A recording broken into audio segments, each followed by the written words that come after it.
नमस्कार दोस्तों, मैं धीरज शर्मा आप लोगों का स्वागत करता हूं मेरे YouTube चैनल मैथ्स बाय धीरज शर्मा में।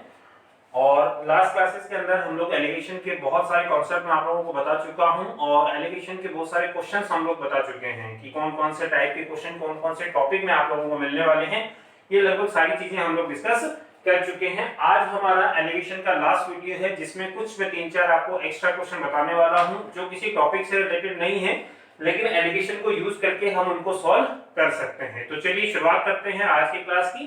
और जैसा कि आप देख पा रहे हैं क्वेश्चन लिखे हैं सामने मेरे पास में 2। तो सबसे पहले फर्स्ट क्वेश्चन मैं आप लोगों के सामने बोलता हूं, सुनिए। मैंने बोला 60 रुपए को 80 बच्चों में इस तरह से बांटा गया जिससे एक लड़के को 60 पैसा और एक लड़की को 80 पैसा मिलता है, तो लड़के और लड़कियों की संख्या क्या होगी। क्वेश्चन मैं आपके पास रिपीट कर देता हूं। बोला गया 60 रुपए को 80 बच्चों में इस तरह से बांटा गया जिससे कि एक लड़के को 60 पैसे और एक लड़की को 80 पैसे मिलते हैं, तो लड़के और लड़कियों की संख्या क्या होगी। ये क्वेश्चन आप लोगों से पूछा गया है। चलिए हम और आप मिलकर के इस क्वेश्चन को सॉल्व करते हैं। सबसे पहले आप ध्यान से सुनते जाइए। आप मुझे बताओ इस फर्स्ट क्वेश्चन में हमारे पास 2 तरह के ग्रुप हैं। आप बोलोगे सर 2 तरह के ग्रुप कौन से हैं? एक तो बॉयज का है, लड़कों का है, और दूसरा मेरे पास में गर्ल्स का है, लड़कियों का है। तो ये हमारे पास क्वेश्चन है कि हम लोग कुछ लड़कों और लड़कियों का ग्रुप है उनको मिक्स करके कुछ क्वेश्चन आप लोगों के सामने बना रहे हैं। कैसे?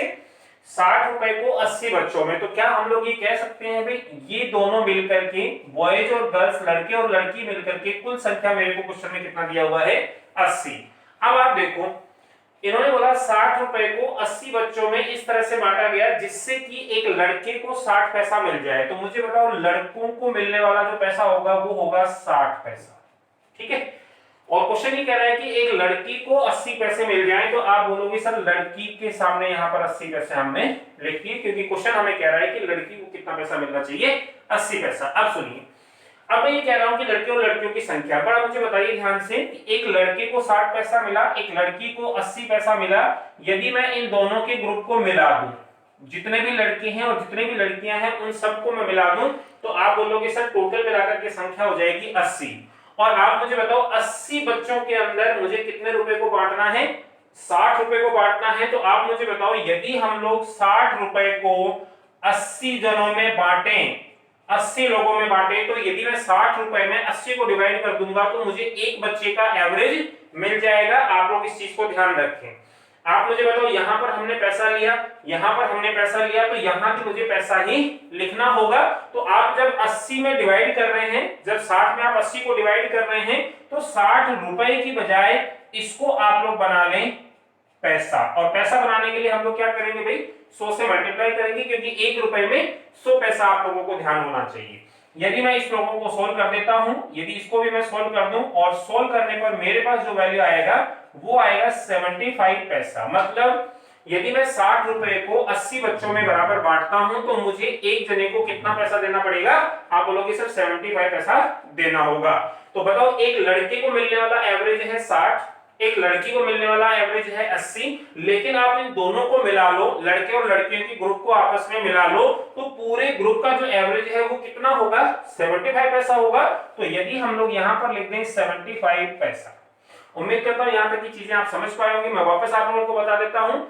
देखिए टोटल बच्चों की संख्या 80, हमें बांटने हैं 60 रुपए। तो 60 रुपए को यदि हम 80 लोगों में बांटेंगे तो एक बच्चे को मिलेगा एवरेज 75 पैसा। लेकिन क्वेश्चन हमें बता रहा है कि एक लड़के को मिला है 60 पैसा और एक लड़की को मिला है 80 पैसा। तो आप बताओ यदि लड़के को 60 पैसा और लड़की को 80 पैसा मिला है तो इन दोनों को मिलाऊंगा तो मुझे पूरे ग्रुप का एवरेज निकालना होगा और पूरे ग्रुप का एवरेज कितना आएगा? 75 पैसा। आपने यहाँ पर लिख दिया 75 पैसा। अब देखिए एलिगेशन ये कहता है कि यदि ये तीनों चीजें मेरे पास में आ चुकी हैं तो हम इन दोनों का डिफरेंस निकालते हैं। तो आप बोलोगे सर इन दोनों का डिफरेंस निकालें, तो यहाँ पर आ जाएगा 15। 75 और 60 का डिफरेंस आ जाएगा 15। और यदि आप यहां पर देखें तो 80 और 75 का डिफरेंस आ जाएगा 5। दोनों के डिफरेंस में निकाल चुका हूं। डिफरेंस निकालने के बाद हम लोग करते हैं इन दोनों का रेशियो निकालेंगे। तो 5 और 15 का रेशियो क्या होगा? आप बोलेंगे सर 5 और 15 का रेशियो हो जाएगा 1:3।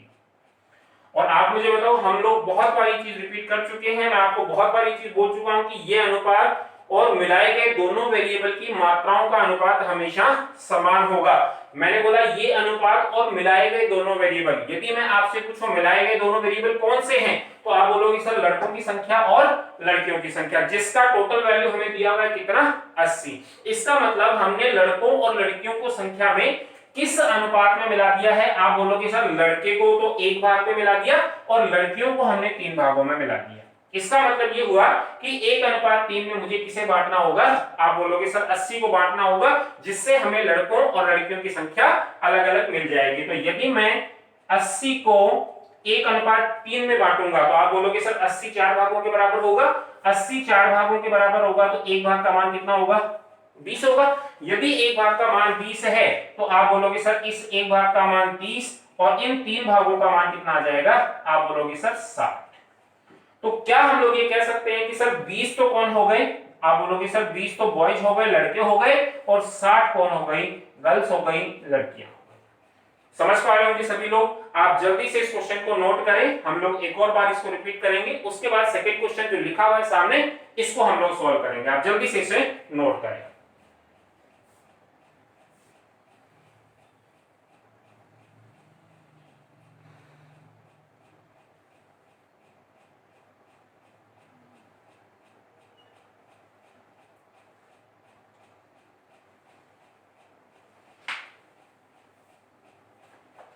एक बार देखिए फिर से मैं आप लोगों के सामने इसको रिपीट करता हूं। बहुत आसान सा क्वेश्चन है, कई बार इससे पूछी जाती हैं, आप लोग ध्यान रखें। जैसे इन्होंने बोला 60 रुपए को 80 बच्चों में बांट दो, तो आप मुझे बताओ यदि मैं 60 रुपए को 80 बच्चों में यदि बराबर बांट देता हूं तो आप बोलोगे तो यदि आपने 60 रुपए को 80 बच्चों में बराबर बांट दिया तो हमारी कैलकुलेशन के हिसाब से एक बच्चे को 75 पैसा या 75 पैसा मिलना चाहिए।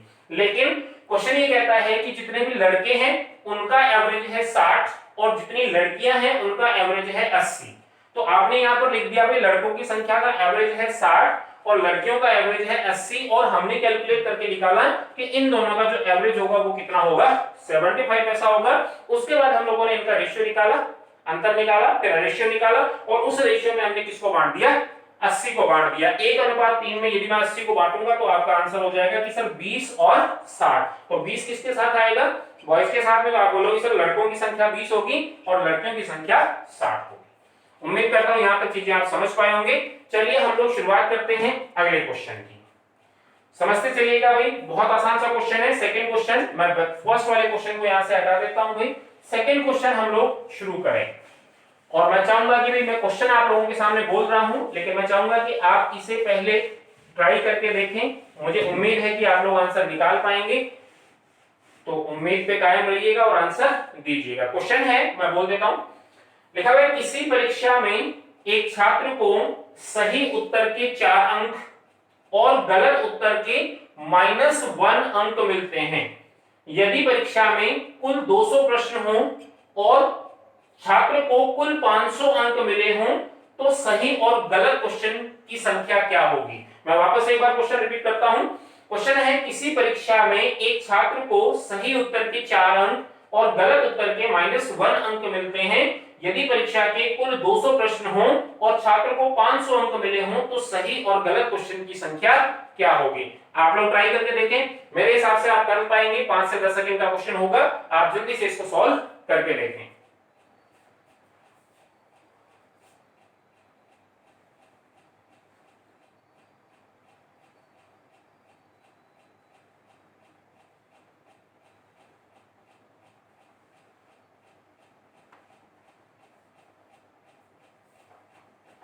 उम्मीद है भाई आप लोगों ने कर लिया होगा क्वेश्चन। चलिए हम लोग सॉल्व करते हैं और आंसर को मैच करते हैं भाई क्या आंसर आना चाहिए। देखो आपसे बोला गया किसी परीक्षा में एक छात्र को सही उत्तर के 4 अंक और गलत उत्तर के -1 अंक मिलते हैं और आपसे बोला गया क्वेश्चन है टोटल 200 और नंबर आए हैं 500 और आपको पूछा गया सही क्वेश्चन और गलत क्वेश्चन की संख्या क्या होगी। तो मुझे आप ये बताइए, इस क्वेश्चन में आप लोगों को ये बोला गया कि कुछ क्वेश्चन सही हो चुके हैं और कुछ क्वेश्चन गलत हो चुके हैं। ये मेरे पास में 1-2 कंडीशन है सही और गलत की।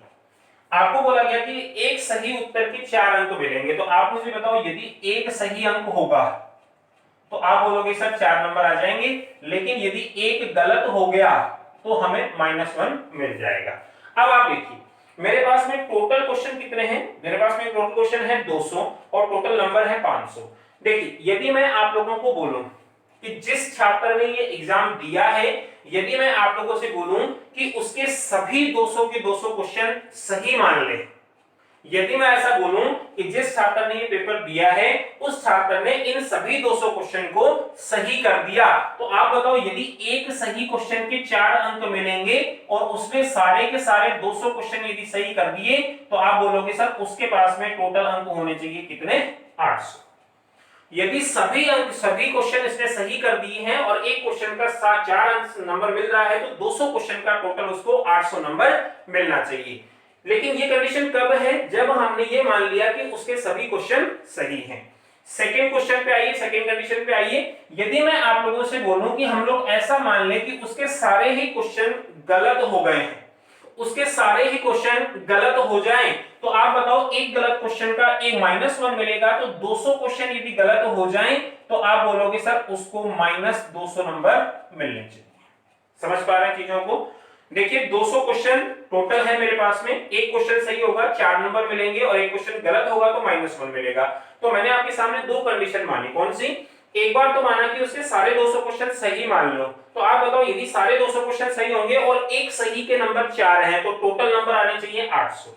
सभी क्वेश्चन सही होंगे तो उसके नंबर आने चाहिए थे 800। और यदि मेरे पास में सभी क्वेश्चन गलत हों, एक गलत क्वेश्चन का आंसर है -1, तो आपको नंबर मिलना चाहिए -200। मैं फिर से रिपीट करता हूं, यदि इस स्टूडेंट के सभी क्वेश्चन सही होते हैं तो उसके मार्क्स आने चाहिए थे 800 और यदि सभी गलत होते हैं तो उसके मार्क्स आने चाहिए थे 200, लेकिन -200। लेकिन ऐसी कंडीशन आपको क्वेश्चन में नहीं दी है कि उसके या तो सारे सही हैं या सारे गलत हैं। आप मुझे बताओ, क्वेश्चन ने बोला कि इसके कुल 500 अंक आए हैं। ध्यान से सुनिए, यदि सभी सही होते तो 800 अंक आते, यदि सभी गलत होते तो -200 आते, लेकिन क्वेश्चन ये कह रहा है कि उसके 500 नंबर आए हैं। तो आप मुझे बताओ 800 और 200 तो हमने सोचे हैं, लेकिन आपने बोला कि सर इन दोनों के बीच में एक कंडीशन आपको क्वेश्चन ने दे दी कि मिलाकर के उसके कितने नंबर आए हैं, 500 नंबर। सही और गलत को मिला के आपके 500 नंबर आ चुके हैं। तो आप मुझे बताओ x, y और z तीनों का वैल्यू मुझे मिल चुका है। मैं चाहूंगा कि इससे आगे आप लोग सॉल्व करके देखें, क्यों? क्योंकि यहीं तक का लॉजिक था, आगे आपको एलिगेशन यूज करना है। तो जल्दी से इसे आगे आप सॉल्व करके देखो।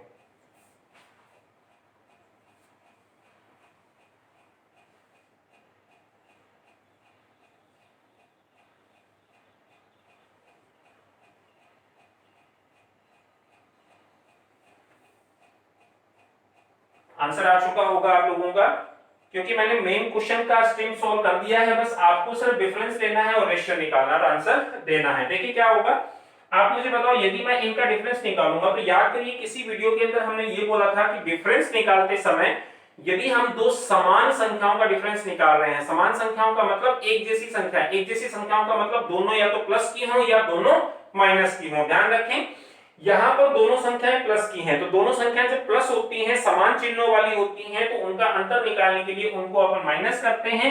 तो आप बोलोगे सर यहां पर तो वैल्यू हो जाएगा माइनस 800 और 500 का जो अंतर है वो आ जाएगा मेरे पास 300। अब मैं आपसे बोलूं कि मुझे यहां का अंतर बताइए, तो आप बोलोगे सर एक संख्या प्लस है और एक संख्या माइनस है, यदि मुझे इन दोनों का अंतर निकालना है तो हमें इन दोनों को जोड़ना होगा। आप बोलोगे सर 500 में 200 आप जोड़ दें तो यहां पर वैल्यू आ जाएगा 700। समझ पा रहे हैं? उसके बाद हम लोगों को इनका लेना है रेशियो, तो आप बोलोगे सर इनका जो रेशियो आ जाएगा वो 7:3 आ जाएगा, 7:3 आ जाएगा। यहां तक की चीजें आप लोगों को समझ आ चुकी होंगी। अब आप देखो, आप मुझे बताओ कि 7:3 में मैं किसको बांटूंगा, तो आपका जवाब होना चाहिए सर 7:3 उस रेशियो के बराबर होगा जो यहां पर सही और गलत का होना चाहिए। और सही और गलत को मिलाकर के जो क्वेश्चन हमें दे रखे हैं वो कितने हैं, 200 क्वेश्चन। समझ पा रहे हैं? ये 200 क्वेश्चन आपको दिए हुए हैं टोटल, तो हम 7:3 में किसको बांटेंगे, 200 क्वेश्चन को। तो आप मुझे बताओ यदि मैं 200 को 7:3 में बांट दूं तो आप बोलोगे सर 200 किसके बराबर हो जाएगा, आप बोलोगे सर 7 और 3 10 भागों के बराबर, तो एक भाग का मान कितना आ जाएगा भाई, 20 आ जाएगा। एक भाग का मान 20 आ चुका है। आप बोलोगे सर यदि हमें 7 भागों का मान चाहिए तो 20 से 7 को मल्टीप्लाई करूंगा तो 140 आ जाएगा, और 3 भागों का मान चाहिए तो 20 को 3 से मल्टीप्लाई करूंगा तो ये आंसर आ जाएगा 60। तो आप मुझे बताओ 7 भागों का मान 160 आ गया और 3 भागों का मान 40 आ गया। समझ पा रहे? अब आप बोल सकते हैं सॉरी 140 यहां पर आ गया और 60 यहां पर आ गया। ये हम वैल्यू निकाल चुके हैं 140 और 60। तो क्या हम लोग ये कह सकते हैं कि सर इस स्टूडेंट के 140 क्वेश्चन तो क्या हो गए, सही हो गए, और बचे हुए 60 क्वेश्चन क्या हो गए, गलत हो गए। उम्मीद करता हूं ये समझ पा रहे होंगे। जल्दी से आप इसे नोट करें, एक बार हम फिर से रिपीट करते हैं, फिर हम थर्ड क्वेश्चन की तरफ आगे बढ़ते हैं। जल्दी से इसे आप नोट करें।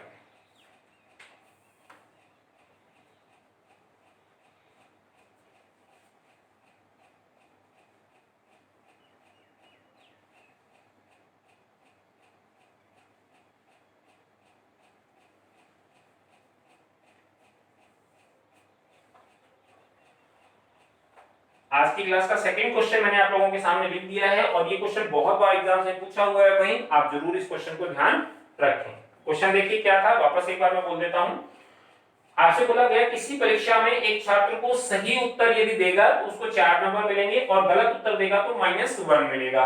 आपसे बोला गया कुल 200 प्रश्न हैं और आपने बोल दिया कुल मिलाकर के उसे 500 नंबर मिले हों तो सही और गलत क्वेश्चन की संख्या क्या होगी। ये क्वेश्चन आपसे पूछ रहा था। सॉल्यूशन आप लोगों ने दे दिया है। मैंने आपसे बोला सही और गलत मेरे पास में 2 कंडीशन है, दोनों को मिला के हमें बोला गया 200 क्वेश्चन है। ध्यान रखें इस चीज को। अब मैं ये कह देता हूं कि एक सही के यदि 4 नंबर मिल रहे हैं और मैं आपको बोलूं 200 के 200 क्वेश्चन यदि सही हो जाते तो बताओ एक सही के 4 नंबर है तो 200 सही के कितने होंगे, 800। ध्यान रखें इस कंडीशन को। मैं बोल रहा हूं कि यदि इस छात्र के सभी क्वेश्चन सही हो जाते तो उसके नंबर आते 800। यदि इस छात्र के सभी क्वेश्चन गलत हो जाते तो एक गलत का -1 मिलेगा तो 200 गलत के -200 नंबर मिल जाएंगे। ध्यान रखिए दोनों कंडीशन को। यदि सभी क्वेश्चन सही होंगे तो इसके 800 नंबर आने चाहिए और यदि सभी क्वेश्चन गलत होंगे तो इसके -200 नंबर आने चाहिए। लेकिन क्वेश्चन हमें बता रहा है कि इसके नंबर कितने आ चुके हैं, 500। तो आप बोलोगे सर बीच में हमने रख दिया 500, उसके बाद हमने एलिगेशन का रूल लगाया, रेशियो निकाला और उस रेशियो में हमने किसको बांट दिया, 200 क्वेश्चन को। तो यहां तक की चीजें आप लोग समझ पाए होंगे। आज की क्लास में 2 क्वेश्चन मैं आपको करा चुका हूं भाई, और देखिए एक्स्ट्रा क्वेश्चन हम लोग कर रहे हैं जो किसी टॉपिक से लिंक नहीं है, लेकिन हम लोग इनको एलिगेशन से सॉल्व कर सकते हैं, तो इनको आप लोग यहीं पर सॉल्व कर लें। तो एलिगेशन का लास्ट वीडियो चल रहा है जिसमें कुछ एक्स्ट्रा क्वेश्चन मैं आप लोगों को करवा रहा हूं और 2 क्वेश्चन मैं आप लोगों को करवा चुका हूं। आइए जरा तीसरे क्वेश्चन की तरफ आगे बढ़ते हैं। थर्ड क्वेश्चन की तरफ क्या होगा, थर्ड क्वेश्चन में सुनिए किस तरह का एक क्वेश्चन बन सकता है। सुनिए जरा, आप ध्यान रखें जो क्वेश्चन अभी हमने इस सही और गलत वाले क्वेश्चन में लॉजिक लगाया वही लॉजिक हम लोग आगे कई क्वेश्चन में लगा सकते हैं। जैसे आप सुनिए, जैसे क्वेश्चन आ गया, एक आदमी 1500 रुपए को 2 भागों में इस तरह से निवेश करता है जिससे पहले भाग पर 5% और दूसरे भाग पर 6% साधारण ब्याज मिलता है।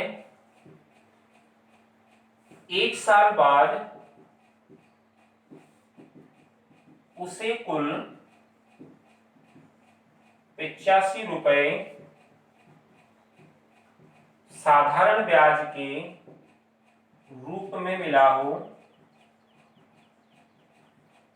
तो दोनों भागों का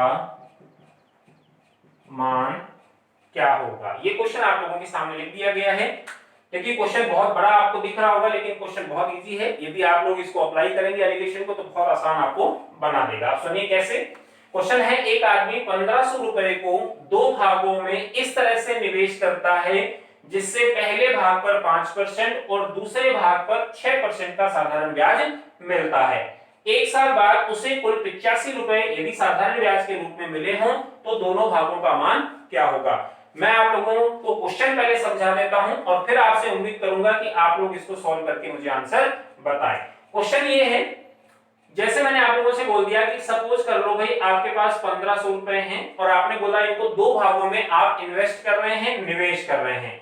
तो आपने इनको दो भागों में इन्वेस्ट कर दिया। मान लीजिए पहला भाग हमने ले लिया ए और दूसरा भाग हमने ले लिया बी। 1500 रुपए को हम लोगों ने दो जनों को दे दिया है, जिनमें से पहला है ए और दूसरा है बी। और हम ये कह रहे हैं कि ए आपको जिससे पहले भाग पर 5%, इसका मतलब ए को जो पैसा आपने दिया है वो उस पर आपको 5% का ब्याज दे रहा है और बी आपको 6% ब्याज दे रहा है। क्यों? क्योंकि आपने लिया पहले भाग पर 5% और दूसरे भाग पर 6% का साधारण ब्याज मिलता है। अब ये कह रहा है कि एक साल बाद उसे कुल 85 रुपए, एक साल बाद उसे कुल 85 रुपए, इसका मतलब ये दोनों लोग मिलकर के आपको 85 रुपए ब्याज दे रहे हैं, लेकिन कितने साल में? आप बोलोगे सर एक साल के अंदर। समझ पा रहे हैं? एक साल में 85 रुपए मिला तो आपसे पूछा गया दोनों भागों का मान क्या होगा, मतलब आपने ए को कितना पैसा दिया और बी को कितना पैसा दिया। ये क्वेश्चन आप लोगों को सॉल्व करना है। मैं आपको हिंट दे देता हूं, जो क्वेश्चन का लॉजिक हमने पिछले क्वेश्चन में लगाया था वही लॉजिक आपको यहां भी सेट करना है। क्वेश्चन बहुत इजी आप लोगों के लिए रहेगा, जल्दी से आप इसे सॉल्व करके देखें और बताइए आंसर क्या रहेगा।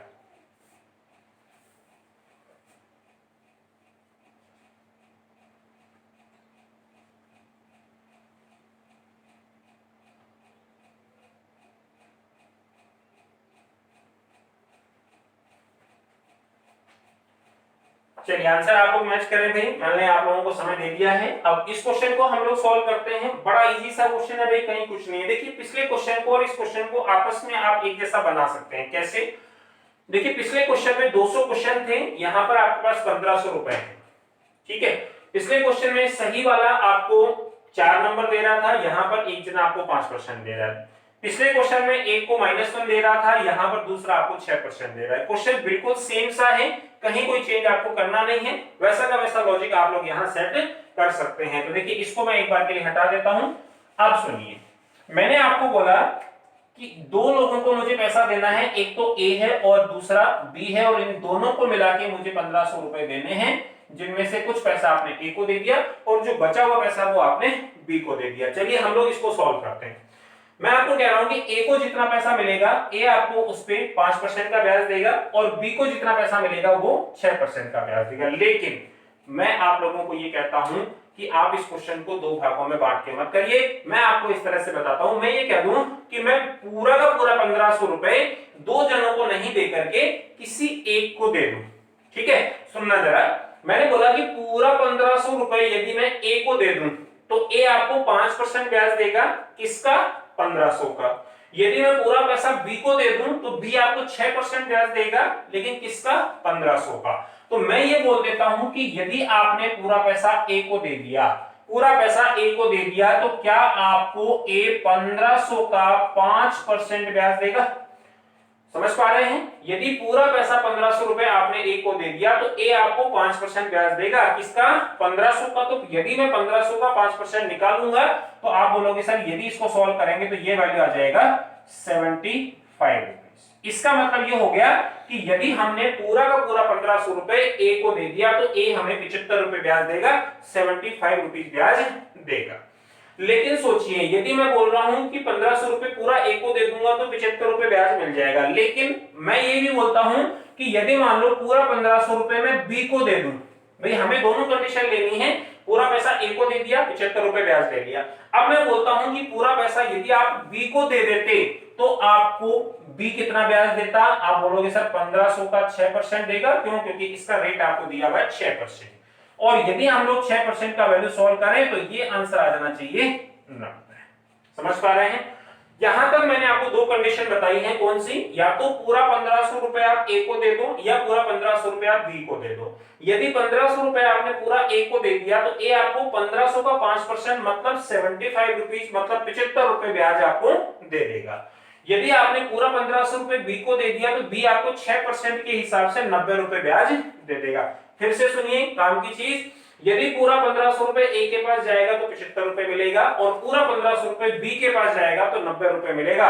75 रुपए कब मिलेगा, 90 रुपए कब मिलेगा, जब पूरा पैसा आप इनमें से किसी एक को दे देंगे। लेकिन क्वेश्चन के हिसाब से आपने पैसे को दो भागों में इन्वेस्ट किया है, मतलब आपने किसी एक को पूरा पैसा नहीं दिया है। तो अब देखो, यदि आपने पूरा पैसा एक को नहीं दिया है तो ना तो आपको 75 रुपीज मिलेगा और ना ही 90 रुपए मिलेगा। ये दोनों कंडीशन कब है, जब आप पूरा पैसा किसी एक जने को दें। अब सुनिए, मैं आपको बोलता हूं कि ना तो हमने ए को पूरा पैसा दिया और ना बी को, इसका मतलब इन दोनों को मिला करके जो ब्याज हमें मिलेगा, क्या वो ब्याज हमें क्वेश्चन में दिया हुआ है? आप बोलोगे सर दे रखा है यहाँ पर कितना, 85 रुपीज, तो हम लोग यहाँ पर लिख देंगे भाई कितना, 85। अब आप मुझे बताओ, अब क्वेश्चन आसान हो गया, एलिगेशन का रूल लगाना है, डिफरेंस और रेशियो। तो मुझे बताओ यहां का जो डिफरेंस आएगा भाई वो आ जाएगा 10, और यहां का जो डिफरेंस आएगा वो आ जाएगा 5। डिफरेंस का मुझे क्या निकालना होगा, रेशियो निकालना होगा, तो रेशियो आ जाएगा 1/2। बताइए यहां तक का काम क्लियर है? और यदि मैं आपसे पूछूं कि 1:2 में बताइए मैं किसको बांटूंगा, तो आप बोलोगे सर 1:2 किस अनुपात के बराबर होगा, जितना पैसा आपने ए और बी को दिया है। तो 1:2 में मैं किसको बांटने वाला हूं, 1500 को। तो मुझे बताओ, यदि मुझे 1500 रुपए को 1:2 में बांटना हो तो 1500 कितने भागों के बराबर होगा, 3 भागों के बराबर, 1 और 2 3 भागों के बराबर। यदि 1500 रुपए 3 भागों के बराबर है तो एक भाग का मान कितना होगा, 500। एक भाग का मान यदि 500 आ गया तो यहां पर 500 और दो भागों का मान कितना, 1000। तो आप बताओ, एक भाग का मान हमने निकाला 500 और दूसरे भाग का, दो भागों का मान हमने निकाला 1000। तो क्या हम लोग आंसर ये दे सकते हैं कि सर 500 रुपए आपने ए को दिया होगा और 1000 रुपए आपने बी को दिया होगा। समझ पा रहे हैं? मतलब 500 रुपए आपने किसको दिया, जो आपको 5% का ब्याज देगा, और 1000 रुपए आपने किसको दिया, जो आपको 6% का ब्याज देगा। समझ पा रहे हैं? एक बड़ा अच्छा क्वेश्चन है, बड़ा आसान तरीके से आप इसको सॉल्व कर चुके हैं। बहुत इजी सा मेथड है, कहीं कोई ज्यादा काम नहीं है, बहुत इजी क्वेश्चन है, लेकिन कई बार एग्जाम्स में चीजें पूछी जा चुकी हैं। जल्दी से आप इसे नोट करिए। देखिए, इस क्वेश्चन का और इससे पहले हमने जो सॉल्व किया, दोनों क्वेश्चन का लॉजिक एक जैसा था। हमने पूरे पार्ट को किसी एक की तरफ करके और इस क्वेश्चन को सॉल्व कर लिया था। जल्दी से इसे आप पहले नोट करें, उसके बाद हम आगे बढ़ते हैं।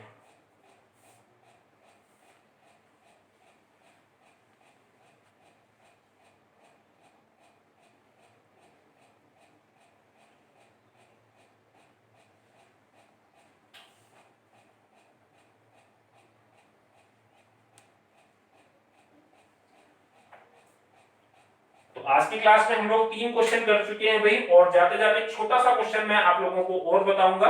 बहुत इजी सा क्वेश्चन है, छोटा सा क्वेश्चन है, तो देखिए जरा। थर्ड क्वेश्चन हम लोग कर चुके हैं, फोर्थ क्वेश्चन की हम लोग शुरुआत करते हैं। बहुत आसान सा क्वेश्चन है भाई, कहीं कुछ नहीं है, बहुत इजी सा क्वेश्चन है, आप लोग देखिएगा ध्यान से। और इस अगले क्वेश्चन में भी आप इसी तरह का लॉजिक लगा सकते हैं जो अभी हम लोगों ने किया है। तो आप देखो क्वेश्चन के अंदर क्या है, आपसे बोला गया कि एक समूह में कुछ गाय और कुछ बतख हैं। यहां पर आपके नाम एग्जाम्पल कुछ और भी हो सकते हैं भाई, सिर्फ अपना लॉजिक ये है कि गाय 4 पैरों वाला है और बतख जो है वो 2 पैरों वाला है। नाम यहाँ पर जानवरों के नाम कुछ और भी हो सकते हैं, बस इतना सा आप ध्यान रखें। कुछ गाय और कुछ बतख हैं। यदि सिरों की संख्या 40 और पैरों की कुल संख्या 100 हो तो गाय और बतख की संख्या क्या होगी। बहुत बार ये क्वेश्चन पूछा गया है भाई, और खासकर राजस्थान पुलिस के एग्जाम के अंदर ये क्वेश्चन बहुत बार पूछा जाता है, तो आप लोग इस क्वेश्चन को जरूर ध्यान रखें। मैं क्वेश्चन आप लोगों को बोल देता हूं। एक समूह में कुछ गाय हैं और कुछ बतख है, मतलब जानवरों का एक ग्रुप है जिसके अंदर कुछ बतख हैं और कुछ गाय हैं, और आपको बोला गया कि यदि सिरों की संख्या 40 है और पैरों की कुल संख्या 100 है तो बताइए कितनी गाय हैं और कितनी बतख हैं। बहुत आसान सा क्वेश्चन है। देखो लॉजिक आपका वही सेट होगा जो अपन ने पिछले क्वेश्चन में किया था। देखिए मैंने बोला सिरों की संख्या 40, तो क्या हम लोग ये कह सकते हैं, सिरों की संख्या 40 है तो क्या हम लोग ये कह सकते हैं कि कुल जानवर जो हैं वो कितने होंगे, 40 होंगे। सिरों की संख्या हमें ये बताएगी कि कुल जानवरों की संख्या 40 है। अब सुनिए, अब इन 40 जानवरों में आपने बोला कुछ तो गाय हैं और कुछ जो बच गए हैं वो बतख हैं। अब आप सुनिए, गाय के 4 पैर हैं और बतख के 2 पैर हैं। समझ पा रहे हैं? मैंने आपसे बोला टोटल जानवरों की संख्या 40, इनमें से कुछ जानवर ऐसे हैं जिनके 4 पैर हैं और कुछ जानवर ऐसे हैं जिनके 2 पैर हैं। अब आप सुनिए, यदि मैं आप लोगों को बोलूं कि इस पूरे क्वेश्चन को किसी एक ग्रुप में कन्वर्ट कर लिया जाए, जैसे मैंने आपसे बोला कि जानवर हैं 40 और मैं आपको बोलूं कि यदि एक गाय के 4 पैर हैं और यदि मैं आपको बोलूं कि सभी जानवर मान लीजिए गाय होते, सभी जानवर गाय होते तो आप मुझे बताओ, यदि सभी जानवर गाय होते तो एक गाय के यदि 4 पैर हैं तो सभी जानवर का मतलब 40 गाय होती और 40 गाय का मतलब टोटल पैरों की संख्या आपके पास कितनी होनी चाहिए थी? 160। हमने पहले लाइन क्या बोली कि यदि सभी जानवरों को हम गाय मान ले तो एक गाय के 4 पैर हैं तो 40 गायों के कितने पैर होने चाहिए? 160 पैर होने चाहिए क्वेश्चन के हिसाब से। अब यदि दूसरी कंडीशन में मैं बढ़ूं तो मैं बोलूं कि यदि सभी को मैं 40 के 40 को यदि बतख मान लूं और एक बतख के 2 पैर हैं तो आप बोलोगे सर टोटल हमारे पास में पैर कितने होने चाहिए? 80। देखिए ये कंडीशन कब आई है? जब हमने या तो सभी जानवरों को गाय मान लिया या सभी को बतख मान लिया। सभी को गाय मान लेंगे तो पैरों की संख्या 160 होनी चाहिए, सभी को बतख मान लेंगे तो पैरों की संख्या 80 होनी चाहिए। लेकिन ना तो सभी जानवर गाय हैं ना सभी बतख हैं, इसीलिए पैरों की संख्या भी अलग है और वो पैरों की संख्या क्वेश्चन में कितना दिया हुआ है आपको? 100। तो क्या हम लोग ये कह सकते हैं कि सर जब हम इन दोनों को मिलाएंगे तो औसत जो पैरों की संख्या आएगी वो कितनी आ जाएगी? 100 आ जाएगी। वापस से एलिगेशन का रूल लगाइए, यहां पर दोनों का डिफरेंस आ जाएगा 60, यहां पर दोनों का डिफरेंस आ जाएगा 20 और डिफरेंस का हम लोग निकालते हैं रेशियो, इनका रेशियो आ जाएगा 1/3 या 1:3। अब आप मुझे बताओ 1:3 में मैं किसको बांटूंगा? तो हम बार-बार ये बात कर चुके हैं कि ये अनुपात और इन दोनों का अनुपात हमेशा समान रहेगा, तो 1:3 में मैं किसको बांट दूंगा? 40 को। तो यदि मैं 40 को 1:3 में बांटूंगा तो आप बोलोगे सर 40 कितने भागों के बराबर? 1 और 3 4 भागों के बराबर। 4 भागों का मान यदि 40 है तो 1 भाग का मान 10 होगा। यदि 1 भाग का मान 10 आ गया तो 1 भाग का मान 10 और 3 भागों का मान 30। तो आप बताओ, इस 1 भाग का मान हमने निकाला है 10 और 3 भागों का मान हमने निकाला 30। समझ पा रहे हैं? अब आप सुनिए, 1 भाग किसके बराबर था? आप बोलोगे सर गायों के बराबर। तो हम कह सकते हैं कि इस पूरे ग्रुप में गायों की संख्या कितनी होगी? 10 होगी और बतखों की कुल संख्या कितनी होगी? 30 होगी। समझ पा रहे हैं? एक ही लॉजिक को हम लोगों ने कई जगह यूज कर लिया है। जल्दी से आप इसे नोट कर लें क्योंकि ये बहुत सारे छोटे एग्जाम्स के अंदर पूछा जाता है और ध्यान रखें बहुत इंपॉर्टेंट क्वेश्चन आप लोगों के लिए है। जल्दी से आप इसे नोट कर लें।